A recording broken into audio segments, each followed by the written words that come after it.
ময়দানে আল্লাহর রাসূল সাল্লাল্লাহু তাআলা আলাইহি সাল্লামের একজন সাহাবী, তার নাম হযরত আমর বিন জামুহ রাদিয়াল্লাহু তাআলা আনহু, ন্যাংড়া সাহাবী। সে পায়ে হাঁটতে পারে না, কিন্তু রাসূল পাক সাল্লাল্লাহু তাআলা আলাইহি সাল্লাম যুদ্ধে যাওয়ার জন্য ডাক দিয়েছেন। হযরত আমর বিন জামুহ রাদিয়াল্লাহু তাআলা আনহুর চারটে সন্তান রাসূল পাকের ডাকায় সাড়া দিয়ে উহুদের ময়দানে চলে গেছেন। হযরত আমর বিন জামুহ রাদিয়াল্লাহু তাআলা আনহু আমার আল্লাহ পাক আল্লাহ তাআলার দরবারে ফরিয়াদ করে, রব্বুল আলামিন আজকে রাসূল পাক সাল্লাল্লাহু তাআলা আলাইহি সাল্লাম যুদ্ধে যাওয়ার জন্য ডাক দিয়েছেন। আমার চারটে সন্তান যুদ্ধে চলে গেছে, আমি তাদের পিতা হয়ে যুদ্ধ থেকে বঞ্চিত থাকবো। আল্লাহ, এটা হতে পারে না, আমাকেও যুদ্ধের ময়দানের দিকে পাঠানোর ব্যবস্থা করে দাও।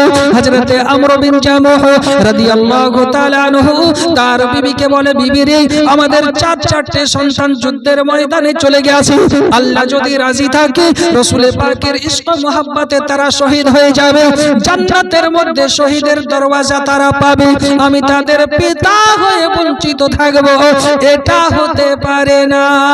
কেমন ভালোবাসা!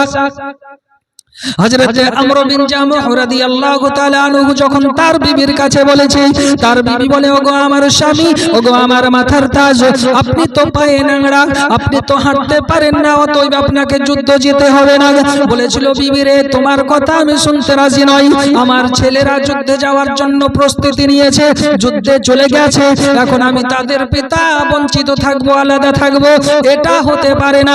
তার বিবি বলেছিল, ওগো আমার স্বামী, আমি এই জায়গা থেকে দেখতে পাই আপনি যুদ্ধের ময়দান থেকে পালিয়ে আসছেন, ফিরে আসছেন। হযরত আমর বিন জামুহ রাদিয়াল্লাহু তাআলা আনহু সঙ্গে সঙ্গে আমার আল্লাহ পাক আল্লাহ তাআলার দরবারে ফরিয়াদ করে, রব্বুল আলামিন আল্লাহ পাক আল্লাহ তাআলা, আমি যুদ্ধে যাওয়ার জন্য প্রস্তুতি নিয়ে নিলাম, আল্লাহ তুমি আমাকে কবুল করে নাও, যেন আমাকে ময়দান থেকে ফিরে না আসতে হয়। হযরতে আমর বিন জামুহ রাদিয়াল্লাহু তাআলা আনহু টুকটুক করে লাঠির উপরে ভর করে হাঁটতে হাঁটতে আমার রাসূল পাক সাল্লাল্লাহু তাআলা আলাইহি সাল্লামের দরবারে চলে গিয়েছে। ইয়া রাসূলুল্লাহ, ইয়া হাবিবাল্লাহ, ওগো দরদি নবীজি, আমার চারটে সন্তান লড়াই করার জন্য ময়দানে নেমে গিয়েছে গো মুস্তাফা, তারা লড়াই করবে, শহীদ হবে, কিয়ামতের দিন তারা শহীদের দরওয়াজা পাবে, আমি তাদের পিতা হয়ে সহ্য করতে পারি না, আমাকেও আপনি যুদ্ধে যাওয়ার জন্য অনুমতি দেন।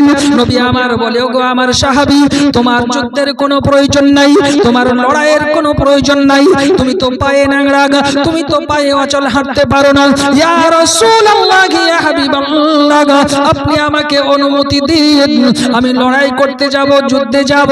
আল্লাহর রাসূল সাল্লাল্লাহু তাআলা আলাইহি সাল্লাম লড়াইয়ে যাওয়ার জন্য অনুমতি দিয়ে দিলেন। বাবা হযরত আমর বিন জামুহ রাদিয়াল্লাহু তাআলা আনহু গুটি গুটি পাই উহুদের ময়দানে নেমে যান। বাবা যুদ্ধ যখন শুরু হয়ে গেছে, হযরত আমর বিন জামুহ রাদিয়াল্লাহু তাআলা আনহুর বেটা একটা করে চারটে বেটা শহীদ হয়ে গেছে।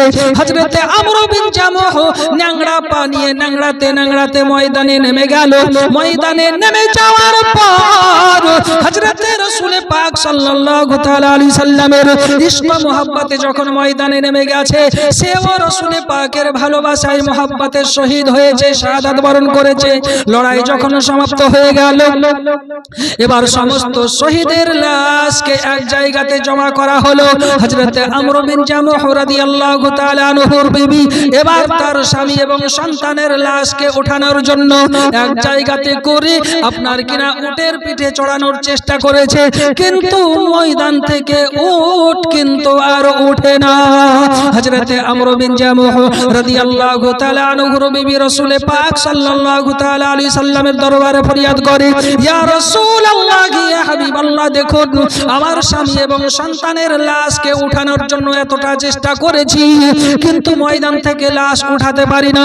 দয়ার নবী মুস্তাফা জনাবে মুহাম্মদুর রাসূলুল্লাহ সাল্লাল্লাহু তাআলা আলাইহি সাল্লাম বলে, ওগো জননী, তুমি একটা কথা বলো, তোমার স্বামী যখন বাড়ি থেকে বেরিয়ে আসে, তোমার স্বামী কি নিজের জবান দিয়ে কোনো কিছু বলেছে নাকি? ইয়া রাসূলুল্লাহ, ইয়া হাবিবাল্লাহ, আমার স্বামী যখন বাড়ি থেকে বেরিয়ে আসে, আমি বলেছিলাম আপনি যুদ্ধ করতে পারবেন না, আমি দেখতে পাচ্ছি আপনি ময়দান থেকে ফিরে চলে আসছেন। আমার স্বামী সঙ্গে সঙ্গে আল্লাহর দরবারে হাত উঠিয়ে দোয়া করেছিল, আল্লাহ পাক, আল্লাহ তাআলা, আমি লড়াইয়ের উদ্দেশ্যে যুদ্ধের ময়দানের দিকে রওনা দিয়ে দিলাম। আল্লাহ পাক, আল্লাহ তাআলা, আমি আমর বিন জামুহর দোয়াটা কবুল করে নাও, যেন আমাকে ময়দান থেকে বাড়ি ফিরে না আসতে হয়। আমার দয়ার রাসূল হাবিবুল্লাহ জনাবে মুহাম্মদুর রাসূলুল্লাহ সাল্লাল্লাহু তাআলা আলাইহি সাল্লাম ওগো বলে, ওগো আমর বিন জামুহর বিবি, তোমার স্বামী যে দোয়াটা করেছে আমার আল্লাহ পাক আল্লাহ তাআলার দরবারে কবুল হয়ে গেছে, এজন্য ময়দান থেকে ওঠে না। এখন তোমার স্বামী এবং সন্তানের লাশকে উহুদের ময়দানে দাফন করে দিতে হবে। আব্বাজি আমার ভাইজানেরা, কেমন মোহাব্বত, কেমন ভালোবাসা, বাড়ি থেকে বলেছিল যেন ময়দান থেকে ফিরে আসতে হয়।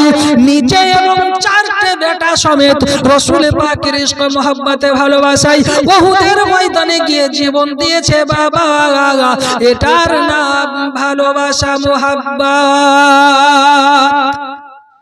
কি মোহাব্বত, কি ভালোবাসা!